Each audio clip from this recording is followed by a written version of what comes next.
Terima kasih, Pak. Assalamualaikum warahmatullahi wabarakatuh. Saya dalam flyer dikatakan bahwa ini juga untuk meluruskan masalah yang diucapkan oleh Ibu Koni. Tentu ada saran-saran, saya tidak memperbesar masalah itu, tetapi sebagai pembicara saya bertanggung jawab terhadap apa yang sudah disebarkan ke masyarakat. Saya meluruskan apa-apa yang diucapkan oleh Ibu Koni. Mengapa perlu diluruskan? Bagaimana kita mau berbicara tentang optimalisasi, tetapi dipengaruhi bahwa di Kemhan itu ada Master M, ada monopoli. Oleh sebab itu, saya akan bahas satu persatu agar publik tidak tergiring oleh pembicaraan-pembicaraan di media-media. Perkataan yang terus-menerus diulang tanpa ada bantahan, tentu orang menganggap itu benar. Pertama, saya berbicara tentang Master M. Beredar di media massa bahwa di Kemhan ada sosok Master M yang mengatur pembelian alutsista. Sampai saat ini belum ada penjelasan dari pengamat tersebut siapa itu Master M. Dalam beberapa kesempatan, pengamat itu juga mengatakan, bukan tugas saya sebagai akademisi menguak siapa Master M itu. Itu tugas dari Kemenhan dan KPK. Padahal kewajiban setiap warga negara untuk melaporkan kepada polisi, jaksa atau KPK jika mengetahui terjadi sesuatu tindak kejahatan. Kenapa harus dilakukan? Agar mencegah terjadinya suatu tindak kejahatan tersebut. Dan kalau tidak dilaporkan segera, sama saja menganggap memberi kesempatan seseorang untuk melakukan kejahatan. Ibu Koni tidak menuntaskan kasus ini karena hanya melaporkan ke media massa, bukan kepada aparat terkait. Ibu Koni mengatakan pendapat dia didukung oleh mantan pejabat dan lain-lain. Dalam hal seperti ini kita tidak berbicara dukung-mendukung, tapi kita berbicara data dan fakta. Saya salut dengan Bapak Akbar Faisal dalam, saya lihat dalam wawancaranya, semua harus berdasarkan data. Sekarang saya balik bertanya dan minta konfirmasi kepada Ibu Koni. Apakah pernyataan Ibu Koni yang menyampaikan tentang mafia alutsista ada faktanya? Yang kedua, masalah TMI. PT di bawah Kemhan didasarkan kepada ketentuan Undang-Undang Nomor 40 2007. Dalam sebuah wawancara, Bu Koni mengatakan TMI mengurus pengadaan kayak monopoli. Kayak itu seperti atau sama dengan monopoli. Ucapan Ibu Koni tidak berdasarkan fakta. Sebagai bukti lain, belum ada satupun kontrak yang dilakukan. Mungkinkah pembelian 1.760 triliun dimonopoli oleh satu perusahaan saja? Jangankan segitu, 1 triliun saja sudah ramai orang. Belum lagi perusahaan itu harus keluarkan down payment, uang muka. Berapa puluh triliun, dari mana uangnya? Saya menilai Ibu Koni sudah melakukan tuduhan tanpa dasar kepada PT TMI dalam bahasa kayak monopoli.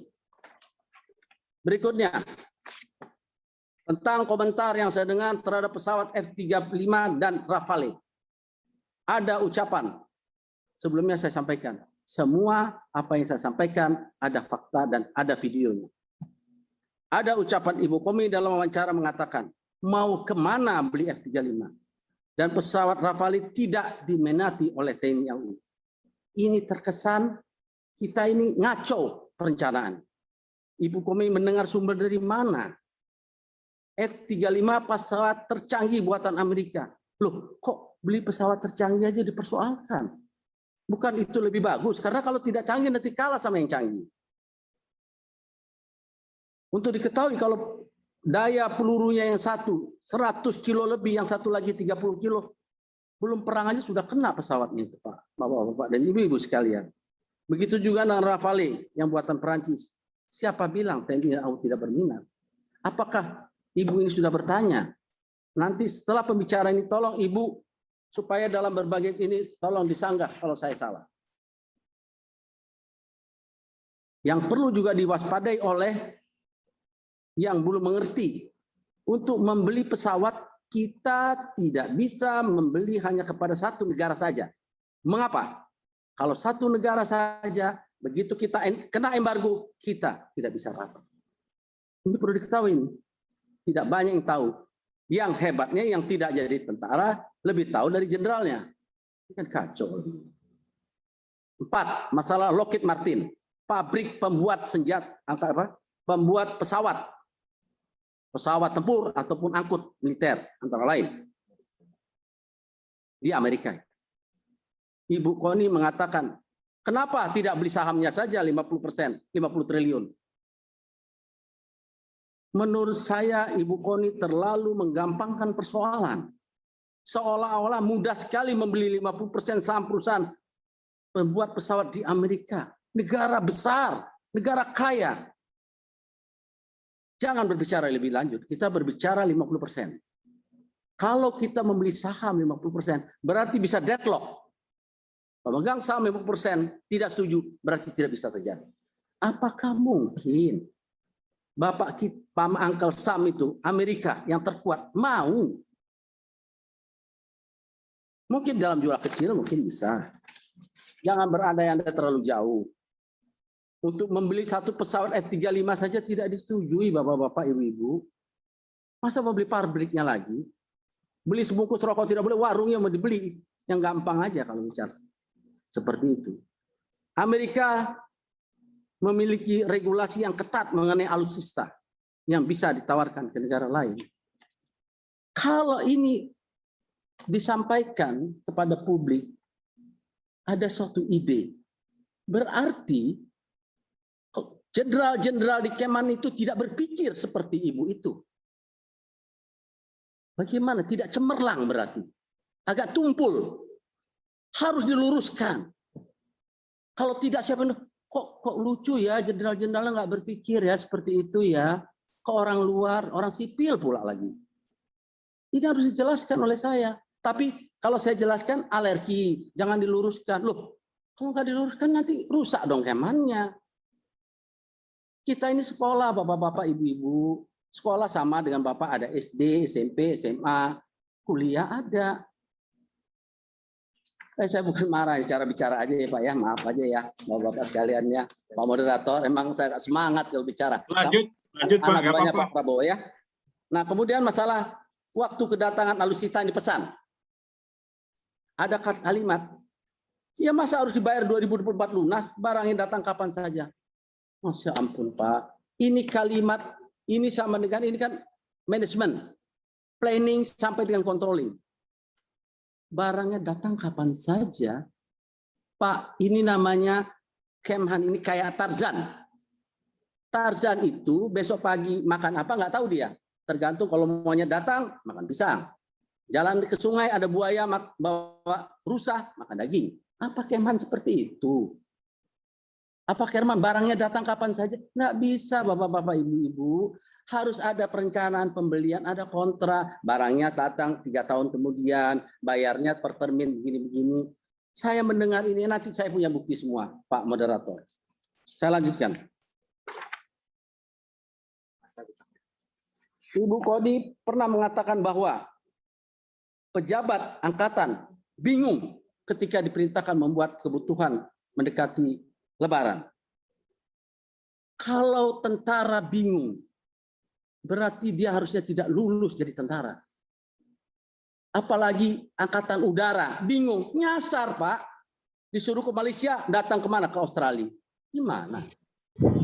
Tentara bingung. Ini hal-hal yang sangat penting saya ucapkan. Tidak boleh bingung. Angkatan darat bingung, kena tembak kepalanya. Kemudian katakanlah ini mungkin ya perkiraan saya, mungkin ini bercanda. Waduh, gue bingung nih, mau Lebaran kok disuruh buat ini. Ya kalau bercanda ya janganlah, mesti diutarakan di media mana-mana. Pak Irawan, Bapak kayak Ronaldo, ya pasti kan tidak kan? Ronaldo tinggi, putih, ganteng, saya kan tidak ganteng. Terus saya ceritalah ke TV-TV, ada loh, yang ya nggak kayak gitulah hidup ini. Masa sedikit-sedikit cerita ke media, bercanda juga cerita. Tapi apa akibatnya? Kok ada ya tentara bingung ya? Itu jeleknya. Orang nggak tahu bercanda atau tidak. Kan tidak ada announce, saya ini bercanda. Kan tidak ada seperti itu. Di akhir wawancara dengan saudara Rudi, menit 38, 30 detik, saudara Koni mengatakan, kembalikan Menhanku yang normal, berarti sebelumnya tidak normal. Menhan yang mengajak bicara kepala staf angkatan, Menhan yang menunggu pengajuan. Ini berarti mencampuri urusan Kemhan, urusan militer, tata cara kerja. Sama saya mengatur, Bu Rektor harusnya begini sama dekan, sama seperti itu. Yang ketiga, yang Menhan yang nggak banyak bohong, berarti Menhannya pembohong. Yang kerjanya main silat menyanggah, berarti tukang menyanggah. Ini saya lihat di Kamus Besar Bahasa Indonesia, bukan kata saya. Menhan yang main buzzer. Menhan yang memiliki anjing penjaga. Dalam pengertian kembalikan Menhan ke normal, berarti saya lihat dia tidak normal, perilaku yang menyimpang, bermasalah, tidak waras. Itu artinya. Kemudian yang kedua mengatakan tidak bohong. Jangan bohong. Berarti selama ini bohong terus dong Menhan saya. Dari dua frasa di atas disimpulkan, Menhan tidak waras dan banyak bohong. Saudara Koni juga mengatakan, ada anjing penjaga yang main buzzer. Ini sama dengan mengatakan, manusia pengawal Menhan adalah binatang. Maaf, saya bukan kasar. Saya baca ya, saya membaca. Saya membaca berarti. Kalau begitu ucapannya seorang guru, apakah begitu seorang pendidik, akademisi, mengatakan anjing? Kok kayak tidak beradab sekali, saudara-saudara. Saudara-saudara tidak mendengar, saya mendengar. Saya biasa keras militer, tapi tidak pernah saya bilang anjing kepada anak buah. Tidak pernah. Tidak pernah. Tentara kurang keras apa? Penghinaan ini bukan hanya ditujukan kepada pribadi Menhan, bahkan juga sudah melecehkan atasannya yang melantik beliau itu tersebut. Ini pendapat saya. Berikutnya, ini nomor 8, ada 3 lagi. Sistem pertahanan negara defensif aktif itu sejak tahun 45. Sesuai dengan politik luar negeri bebas aktif. Saudara Koni mengatakan, kita ofensif dong, harus pendapat saya ofensif. Ini dari mana mengajarkan seperti ini? Jadi murid-muridnya yang mendengar jadi kacau balau seperti ini nanti. 9. Ada dikatakan, oh itu jenderal dipecat gara-gara ketemu dengan saya. Ibu Koni yang terhormat, tentara itu apa-apa harus laporan. Begitu jadi tentara, nikah laporan, mau kerja pagi-pagi apel laporan, pulang laporan, cuti laporan, bahkan meninggal saja harus laporan. Tapi karena dia udah meninggal, yang laporan kan istrinya sama anaknya. Meninggal sama-sama, satu kecelakaan, ya saudara-saudaranya ada, anak atau sepupunya ada melaporkan sudah meninggal karena akan diurus. Jadi kalau ada tentara kasih dokumen kepada orang lain tanpa izin atasan, salah besar. Harusnya Ibu Koni bukan meledek atau membicarakan si jenderal yang dipecat ini. Harusnya Ibu Koni kasihan kepada dia. Gara-gara dia ngasih dokumen dia dipecat. Itulah namanya empati sebagai manusia, menurut pendapat saya. Kalau masalah itu juga itu urusan pecat memecat kan urusan Kemhan, bukan urusan Bu Koni.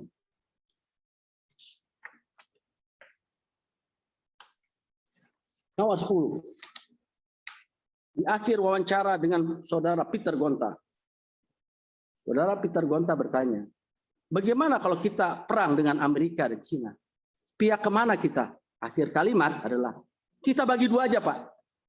Yang barat pro kepada Cina, yang timur pro kepada Amerika. Bagaimana negara kita ini? Berarti ada tentara Cina di bagian barat, ada hancurlah negara kita. Kok tempat kita dipakai perang?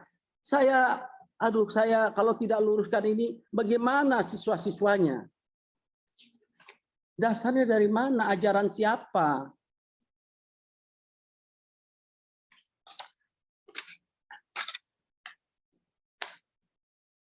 Kenapa saya mengkritik sedetil mungkin Bapak-bapak, Ibu-ibu?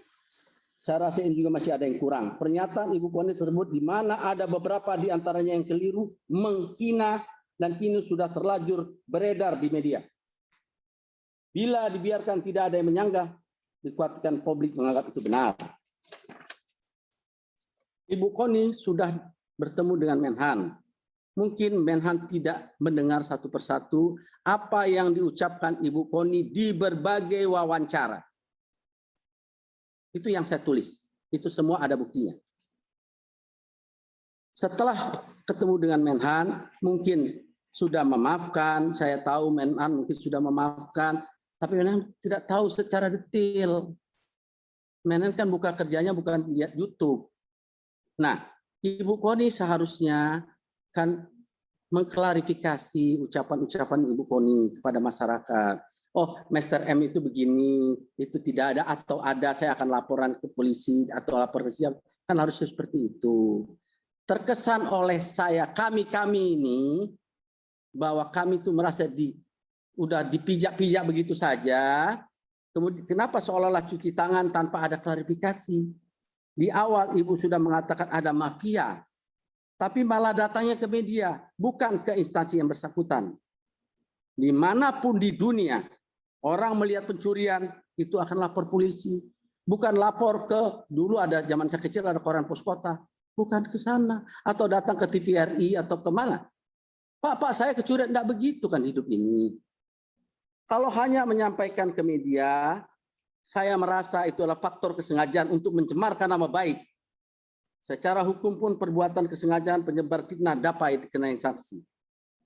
Selama pernyataan itu tidak bisa dibuktikan, tentu akan ada sanksi hukum. Seharusnya Ibu sebagai pendidik, dosen yang mengajar mahasiswa malu mengucapkan sesuatu yang tidak berdasar. Bagaimana moral seorang guru dosen yang menghina, mengucapkan kata-kata anjing penjaga, menyebarkan fitnah, tidak mau mengklarifikasinya. Setiap orang tua pasti mengajarkan kepada anaknya sejak kecil bertanggung jawab atas perbuatannya. Apakah tidak malu ditonton oleh anak-anak SD, SMP, SMA, mahasiswa? Saya sangat kecewa melihat guru dosen yang tidak sesuai dengan apa yang saya tahu sejak kecil. Ini sudah mendekati akhir, sudah terakhir. Apa yang saya tahu Bapak, Ibu sekalian, saya diajarin guru itu adalah digugu dan ditiru. Dosen itu digugu dan ditiru. Digugu itu apa? Ucapannya dapat dipercaya. Ditiru itu apa? Perilakunya dapat dicontoh. Saya menghormati dosen-dosen. Orang tua angkat saya juga rektor. Saya membuat buku atas anjuran beliau. Saya hormati beliau. Sangat hormat. Kepada rektor Unpad. Sangat hormat. Berapa orang tahu siapa saya. Tapi tidak yang seperti ini. Tidak yang sewenang-wenang. Ada lagi pepatah dulu waktu kecil. Guru kencing berdiri, murid kencing berlari. Tugas pendidik menurut saya di tingkat apapun. Bukan hanya memberi pengetahuan dari apa yang tidak tahu menjadi tahu, tetapi juga meluruskan yang salah menjadi benar. Apakah salah meluruskan ini? Di tempat yang terhormat ini. Ini tugas guru juga meluruskan berita-berita yang tidak benar. Terhadap lembaga negara, terhadap ucapan-ucapan seorang dosen, pendidik. Termasuk kata-kata hina yang menyebut binatang. Bapak-bapak, ibu-ibu sekalian, saya mungkin agak sedikit semangat. Saya tidak marah, saya bukan emosional. Gaya saya semangat, Pak. Bapak kalau lihat tadi Pak Prabowo, ya sama saja. Saya semangat menjelaskan. Saya berharap sekali guru-guru yang saya hormatin. Cita-cita saya juga pindah ada titel Bapak-bapak, Ibu-ibu. Satu titel pun tidak ada lagi saya sekarang. Tak apa-apa, saya bangga. Makin banyak saya lihat orang punya titel, makin senang saya baca dari awal sampai akhir. Begitu saja Pak Moderator, ini saya menyita waktu banyak. Sekali lagi, Pak Moderator, terima kasih. Semoga ini menjadi pengetahuan, menjadi bahwa berita-berita dari awal sampai akhir saya bantah di sini. Dan saya siap dengan bukti-bukti yang ada. Terima kasih. Wassalamualaikum warahmatullahi wabarakatuh.